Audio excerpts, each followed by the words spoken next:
ہم ذریعہ ہو سکتے ہیں اس کے رزق کا، ہم ذریعہ ہو سکتے ہیں اس کی پڑھائی کا، اس کی تربیت کا، لیکن وہ اپنے حصے کی چیزیں اپنے ساتھ لے کر آتا ہے۔ ہو سکتا ہے کہ اس کے ذریعے سے ہی ہمارے خاندان میں ہمارے لیے کوئی بہتری کی صورت نظر آ جائے، پیدا ہو جائے۔ تو پہلی چیز تو یہ ہے۔ دوسری چیز جہاں پہ میں دیکھتا ہوں ناانصافی ہوتی ہے، بچی پیدا ہو گئی، سوگ کا ماحول ہے، ماتم ہو رہا ہے، افسوس ہے، مبارکباد نہیں دی جا رہی ہے، ہم کیسے کہہ سکتے ہیں کہ اس بچے میں کوئی کمی ہے؟ دوستو، ایک بہت ہی آپ یہ کہیے کہ لمیٹیڈ، بہت ہی پروکیل، بہت ہی غیر ذمہ دارانہ، بہت ہی ناانصافی پہ مبنی یہ اپروچ ہے کہ بیٹا ہو تو بڑی خوشی منائی جائے، ڈھیر ساری مٹھائیاں بانٹی جائیں، وارڈ میں لوگوں کو بخشش و انعام دیا جائے، اور بیٹی ہو تو ماتمی چہرہ بنا لیا جائے۔ پھر جب اس کی پڑھائی شروع ہوتی ہے تو ہم پریفرنس دیتے ہیں لڑکوں کو لڑکیوں پر۔ کیوں بھائی؟ کیا لڑکیوں میں کوئی کمی ہے؟ کیا وہ اچھا کریئر نہیں بنا سکتی ہیں؟ آپ کہتے ہیں کہ وہ شادی کر کے چلی جائے گی، تو کیا آپ کوئی غلام، کوئی مزدور لا رہے ہیں، یا آپ اپنے ایک بچے کو اس کی جو استطاعت ہے، اس کی جو کیپیبلٹیز ہے، اس کے حساب سے ڈیولپ ہونے کا موقع دے رہے ہیں؟ یاد رکھیے، رشتے ہمیشہ ڈگنیٹی کی بنیاد پہ بنتے ہیں۔ اگر آپ انصاف پہ قائم رہیں گے تو بیٹی بھی آپ کی بیٹے سے بہتر ثابت ہو سکتی ہے، اور ہم نے خود دیکھا ہے بہت سارے ایگزامپلس میں۔ پھر جب وہ بچی بڑی ہوتی ہے، اس کی شادی ہوتی ہے، وہاں پہ لوگ جہیز مانگتے ہیں، ڈوری مانگتے ہیں۔ کیوں بھائی؟ کیا آپ کو اللہ نے اتنی استطاعت نہیں دی، اتنی وقت نہیں دی، اتنی کیپیبلٹی نہیں دی کہ آپ اپنا پیٹ خود بھر سکیں، آپ اپنا مکان خود بنا سکیں، آپ اپنی جیولری خود خرید سکیں، آپ اپنی گاڑی خود لے سکیں؟ کیوں؟ ڈوری نہ کہ صرف ایک انلیگلٹی ہے، ایک غیر قانونی چیز ہے، بلکہ میں سمجھتا ہوں شرم کی بات ہے، شرم آنی چاہیے۔ میں نے خود اپنی شادی میں کوئی ڈوری نہیں لی، جبکہ میں IPS آفیسر ہوں، اور بہت سارے لوگ ڈوری کے آفر لے کے بھی آئے۔ میں نے یہی سوچا کہ کیوں میں شادی میں ڈوری کیوں لوں گا، جہیز کیوں لوں گا؟ کیا میرے اندر صلاحیت نہیں ہے اپنا پیٹ پالنے کی؟ میرے پاس ایک گاڑی اگر نہیں ہوگی، ایک گھر نہیں ہوگا، ایک فلیٹ نہیں ہوگا، تو میرا کیا بگڑ جائے گا؟ کم از کم میں اپنی نظروں میں اپنی عزت کو تو محفوظ کر پاؤں گا، اور اپنی وائف کی نظروں میں اپنی عزت تو قائم رکھ پاؤں گا۔ میں بکاؤ نہیں ہوں، اور مجھے لگتا ہے کہ کوئی بھی شخص بکاؤ ہونا نہیں چاہیے۔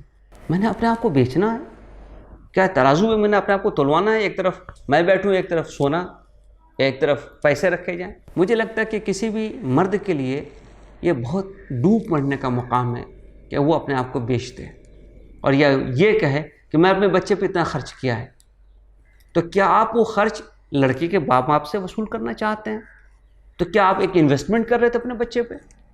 کیا آپ یہ نہیں چاہتے تھے کہ آپ کا بچہ زندگی میں کچھ اچھا کرے، وہ بہتر مقام پہ پہنچے، اس کی عزت ہو، اس کی پہچان ہو، اس کی آئیڈینٹی ہو؟ ہم بچوں کو خرید بیچنے کا کاروبار نہیں کرتے ہیں، یہ انسانیت کے شرف کے خلاف ہے، یہ انسانیت کے خلاف۔ اب بچی کی شادی ہو گئی، گھر آتی ہے، اس کو پریشان کیا جاتا ہے جہیز کے لیے، مار پیٹ کی جاتی ہے۔ آپ کیسے کسی پر ہاتھ اٹھا سکتے ہیں؟ ہو سکتا ہے آپ کی بھی بیٹی ہو، اگر کوئی شخص اس پر ہاتھ اٹھائے گا تو آپ کو اچھا لگے گا، آپ بہت خوش ہوں گے، آپ کہا لگائیں گے اور کہیں گے نہیں بہت اچھا چل رہا ہے۔ بھائی وہ انسان ہے، وہ کوئی شے نہیں ہے، کوئی چیز نہیں ہے، آرٹیکل نہیں ہے، ہیومن بینگ ہے، اس کے فیلنگس ہیں، اس کے ایسپریشنس ہیں، اس کے ایموشنس ہیں، وہ بھی اپنے خاندان سے جڑی ہوئی ہے۔ ہمیں کوئی حق نہیں ہے کہ ہم جہیز کے لیے کسی لیڈی کو، کسی لڑکی کو، اس کے خاندان والوں کو کوئی تکلیف دیں۔ نہیں کرنی آپ کو شادی مت کریں نا، آپ کوئی پکڑ کے شادی نہیں کراتا ہے۔ اتنے ڈومیسٹک وائلنس کے کیسز ہوتے ہیں، میں دیکھتا ہوں خاندان تباہ ہو رہے ہیں۔ کس وجہ سے؟ گریڈ کی وجہ سے، لالچ کی وجہ سے۔ آپ نے کسی سے 10 20 50 لاکھ روپیہ لے بھی لیا تو کیا آپ بہت بڑے آدمی بن جائیں گے؟ آپ نے تاریخ نہیں دیکھی ہے، نہیں پڑھی ہے، یا ہم نے نہیں پڑھی ہے؟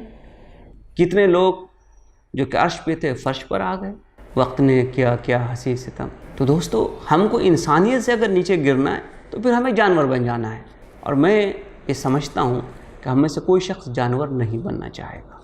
تو اس سلسلے میں اگر آپ کو کبھی بھی کوئی دشواری ہوتی ہے تو آپ نیئرسٹ پولیس اسٹیشن میں جائیں، نیئرسٹ SP آفس میں جائیں اور وہاں اپنی شکایت درج کرائیں۔ یاد رکھیے، ظلم کو سہنا بھی ظالم کی مدد ہے۔ ظلم سہنے سے کبھی ختم نہیں ہوتا ہے، ظلم اس کے خلاف آواز بلند کرنے سے ختم ہوتا ہے، اس کو روکنے سے ختم ہوتا ہے، اور اس شخص کو اس کے انجام تک لے جانے سے ختم ہوتا ہے۔ اگر کوئی شخص اپنی بیوی کو پیٹتا ہے تو کیا اپنے بچوں کی نظروں میں وہ بہت اچھا اگزامپل سیٹ کر رہا ہے؟ قطعی نہیں، بالکل نہیں۔ وہ ایک جانور ہے جس کے نظروں پر صرف لالچ کی پٹی بندھی ہوئی ہے، اس کے سوا ہم اسے اور کچھ نہیں کہہ سکتے ہیں۔ یاد رکھیے، یہ دور ایسا ہے کہ فیملی کو چلانا آسان نہیں ہے، عورتیں بھی بہت ساری اسٹریس سے گزرتی ہیں۔ بچے کو پیدا کرنا، اس کی پرورش کرنا بہت ہی مشکل کام ہے۔ کبھی 2 دن 4 دن ایک چھوٹے بچے کو آپ رکھ کر دیکھیں، آپ کو پتہ چل جائے گا کہ ماں کے اندر کتنی پیشنس ہوتی ہے، کتنا اس کے اندر چیزوں کو برداشت کرنے کا، اس کو ساتھ میں لے کے چلنے کا حوصلہ ہوتا ہے، اور اس کے باوجود ہم یہ سوچتے ہیں یہ تو کوئی کام نہیں ہے، یہ تو اس کو کرنا ہی ہے۔ تو ہم سمجھتے ہیں کہ ہم بہت انسینسٹیو اپروچ اگر رکھیں گے، اگر ہم ایسا سوچیں گے۔ ہر سال سینکڑوں ہزاروں کی تعداد میں ڈوری ڈیتھس بھی ہو جاتی ہیں، ڈومیسٹک وائلنس کے کیسز بھی ہوتے ہیں۔ میں مانتا ہوں کہ سارے کیسز شاید صحیح نہیں ہوں، لیکن کوئی بھی عورت، بیوی اپنے شوہر کے خلاف عموماً جاتی نہیں ہے، اس کے خلاف وہ شکایت کرنے کے لیے پولیس اسٹیشن نہیں جائے گی۔ جو سوسائٹی کا مزاج ہے اس کے حساب سے میں یہ بات کہہ رہا ہوں۔ ہاں، کئی بار کچھ ایشوز ہوتے ہیں، وہ کم ہیں، وہ ایکسیپشنس ہیں۔ بنیادی طور سے ہم یہ دیکھتے ہیں کہ ظلم واقعی ہوتا ہے۔ اگر کوئی رشتہ آپ سے نہیں چل رہا ہے تو آپ صاف بات کریں۔ رشتہ نہیں چلتا ہے، میوچل کنسرن سے آپ الگ ہو سکتے ہیں، لیکن اس کا طریقہ یہ نہیں کہ آپ اپنی بیوی کو تکلیف دیں یا اس کے رشتہ داروں کو تکلیف دیں۔ تو ہم کو کہیں نہ کہیں یہ آواز بلند کرنی چاہیے۔ اس کے علاوہ چونکہ ہمارے سماج میں ابھی بھی عورتوں کا شیئر ورک فورس میں کم ہے، اور اس فزیکلی بھی ان کے اندر جو کوالٹیز ہیں اس کے حساب سے اگر ہاتھا پائی کی نوبت آ جائے تو مردوں کے مقابلے میں کمزور پڑیں گی عموماً۔ اس کا مطلب یہ نہیں کہ سماج میں لوگ ظلم کریں، ریپ کے انسیڈنٹس ہوں، ابڈکشن کے انسیڈنٹس ہوں، پروسٹیٹیوشن کے انسیڈنٹس ہوں۔ کبھی اپنے آپ کو اس جگہ پر رکھ کر دیکھیے کہ ہمارے ساتھ یا ہمارے خاندان والوں کے ساتھ اس قسم کی کوئی چیز خدا نہ خواستہ ہو جائے تو ہمیں کیسا محسوس ہوگا؟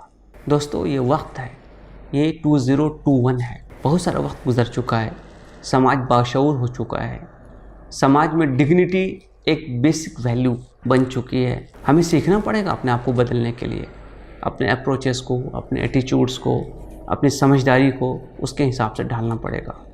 ہمیں یہ سمجھنا پڑے گا کہ عورتیں یا لڑکیاں برابر کی شریک ہیں، اور وہ جب اپنا حصہ مانگیں گی تو حصہ ان کو مل کر رہے گا۔